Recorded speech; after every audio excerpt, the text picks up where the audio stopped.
I had a dog for 15 years. His name was Spike, a Chihuahua mix, like a tiny Doberman. And he was a nightmare, but I loved him anyway. And because of him, my phone stayed on silent for over a decade. Any sound from that thing and he would lose his mind and attack. So the silence was essential. I compensated visually by watching every notification, but never a sound. Spike died in September of 2024, and before my grief had even settled, I turned the sounds back on my phone. I let it all come back without really thinking. Right away, my screen time shot way up, and for the first time ever, I felt what every other phone user felt: the interruptions. The way notifications break your concentration. I thought I understood all those tricks the phone had to keep us hooked, but knowing and feeling are not the same. So I did the thing you do, a 7-day phone detox. And by the end of the week, my screen time shrank to under half an hour, all without deleting a single app or going off-grid. You've probably already seen a video about this, maybe several. You've heard about dopamine loops and the Vegas slot machine comparisons. You've been told to turn off notifications. You may have even done it for a few days and then drifted back. I want to talk about why that happens because it's the most important part of this conversation and most videos skip it. So think about smoking.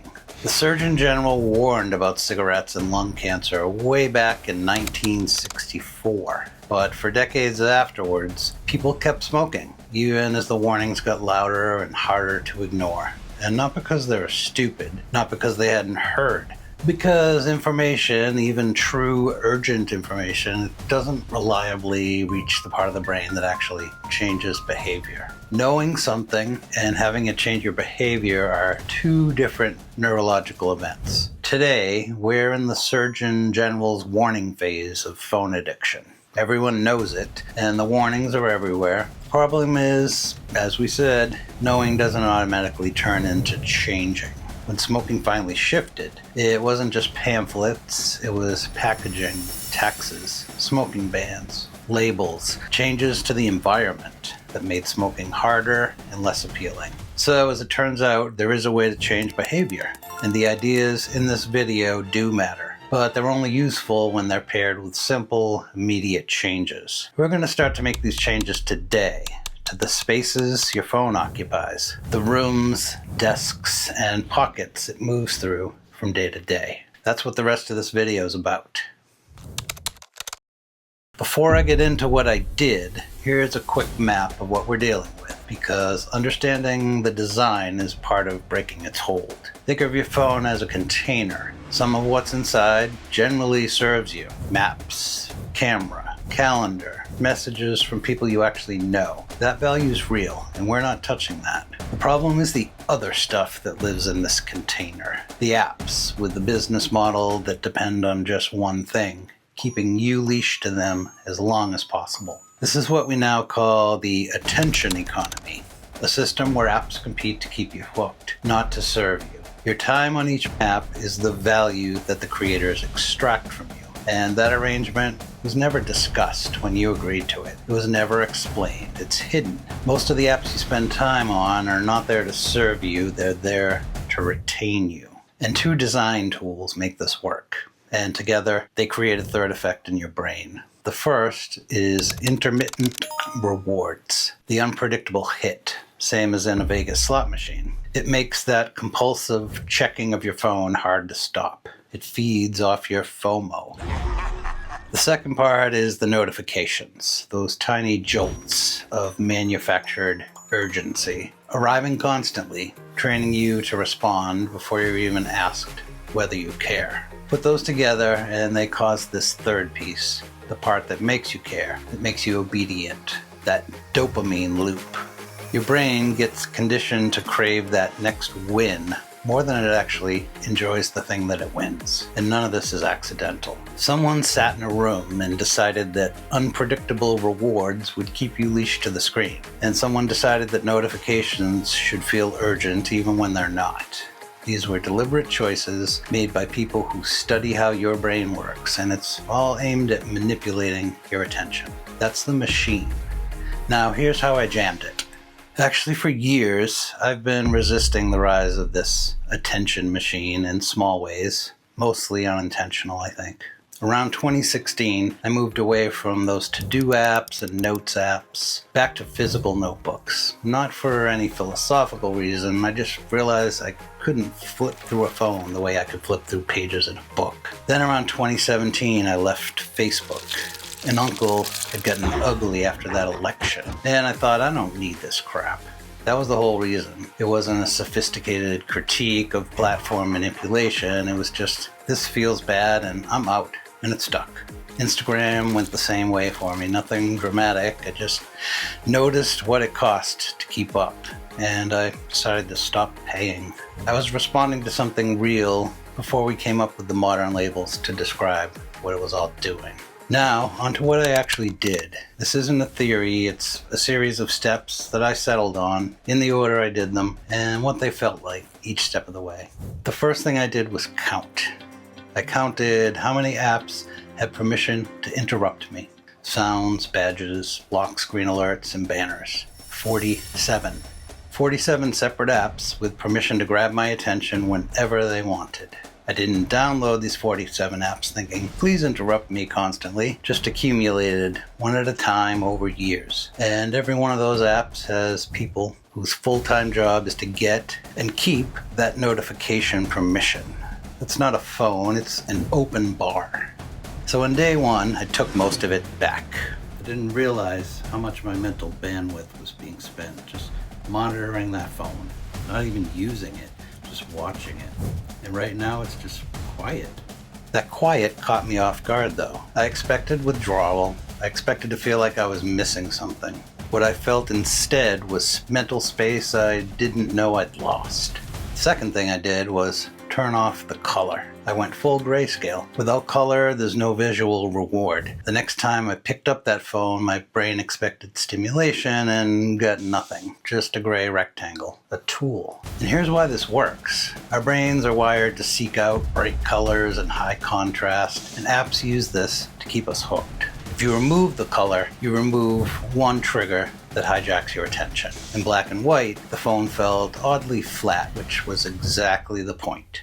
The third thing was what happened on my desktop computer. Because the notifications weren't just on my phone, they were mirrored across my monitor all day. Marketing emails, repeated news headlines, app updates, all of it blinking across the top corner of my screen while I was trying to work. When I turned it all off, the fog started lifting, and I hadn't even noticed there was fog. Your phone problem often isn't just on your phone, it's the whole room you work in. Turns out the notifications were never really helping me stay on top of things, they were interrupting me while I was already on top of things. And here's the twist. When the phone got quiet, my laptop tried to become the new dealer. And I caught myself trying to replace phone scrolling with just a quick YouTube break. Same behavior, different screen. Part of this experiment became, I'm not quitting screens, I'm quitting the algorithm, wherever it tries to find me. And then there was this other kind of relapse. It was when someone walks up and shoves their phone in your face. You have to see this, it's so cute. Secondhand feed scrolling. So I made a rule for that. Not never show me things, just save it and we'll watch during proper visiting hours. Then on day 6, my phone's weekly screen time report came in. Just 12 minutes. Average screen time per day. That doesn't make me morally superior. It just means my phone went back to being a tool I could summon when needed, instead of a world that I live in. Everything else was basically noise that I'd gotten so used to that I barely heard it, until I turned it off and remembered what quiet was. These 7 days changed me for real. Notice what I didn't do. I didn't get rid of my phone or buy a flip phone. I didn't take myself off grid. I changed the architecture the phone had designed for me. My rooms got quieter. I got my concentration back. Not because I became more disciplined, but because I stopped volunteering to be interrupted 100 times a day. That's the whole thing, really. It's not about willpower. It's about what you agree to let into the room. Here's the practical part, and I want to frame it the same way as everything else. This is not a willpower program. If it were, it would be your willpower going up against systems built by teams of behavioral scientists working with data from hundreds of millions of users. That's not a fair fight. The answer is not to become stronger. It's to take charge of the thing you do have control over. The room where it happens. So for today, instead of a list of tips, I made a rule stack. Each rule makes the next one easier. So rule 1, cut the leash. This is the single biggest change you can make, and it costs you nothing. Go into your settings, count, then turn off every single notification. Okay, keep real phone calls, keep texts from real people, keep your calendar, keep anything genuinely time sensitive. Now, if you're thinking, but what if I miss something important? Here's the thing. The important stuff still comes through. The rest, it's just noise. You're not cutting yourself off, you're cutting out distractions. Rule 2 is bedroom exile. The last thing before sleep and the first thing after waking are the most sensitive moments of your day. If the phone's in that room, you'll negotiate with yourself, and you'll lose more often than you think. The rule is the phone sleeps somewhere else. It sounds harder than it is, but you get your mornings and nights back. Now everything else in this list has some flex to it, but these first 2 rules don't. Get these right and the rest gets a lot easier. Rule 3, make it boring. All those bright colors and red badges are design choices, meant to pull your eye and keep it there. Go grayscale. On iPhone, it's under Settings, Accessibility, Display and Text Size, Color Filters.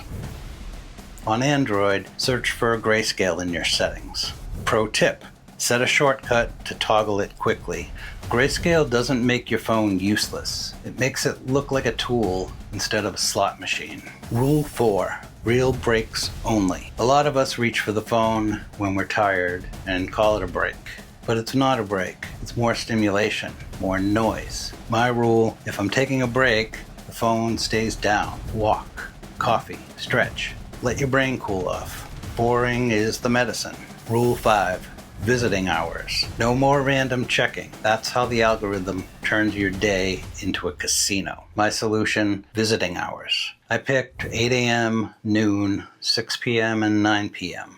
Outside those times, the phone stays closed. The schedule's up to you. The point is, you control when the phone exists.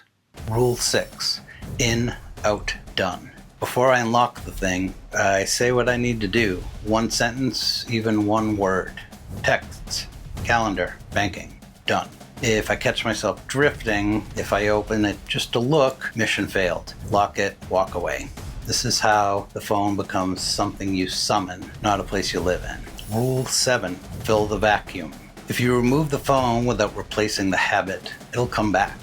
My fix, a notebook for brain dumps. A book within reach. Something physical to do when the itch hits. The replacement doesn't matter. What matters is having it ready. The trick is to start this now. And you don't have to do all the changes today. Start with rule 1. Count your notifications. Cut that leash. Spike was a Jack Russell Chihuahua, black and tan. He had opinions about everything, and he communicated with his teeth. Without knowing it, he kept one of the most behavior-shaping consumer technologies ever built at a slight distance from my nervous system for 15 years. Not through wisdom, not through any philosophy, just through the brute fact that he couldn't handle the noise. I didn't realize how much he was protecting me until the sound came back. The changes that worked for me weren't dramatic. They didn't require a new phone or a new personality. They required noticing what I'd agreed to, 1 permission at a time, over the years, and quietly taking most of it back. Start with notifications, just that. Count them, cut the leash, and sit in the quiet for a few days, see what you notice. Then decide what you're willing to invite back in.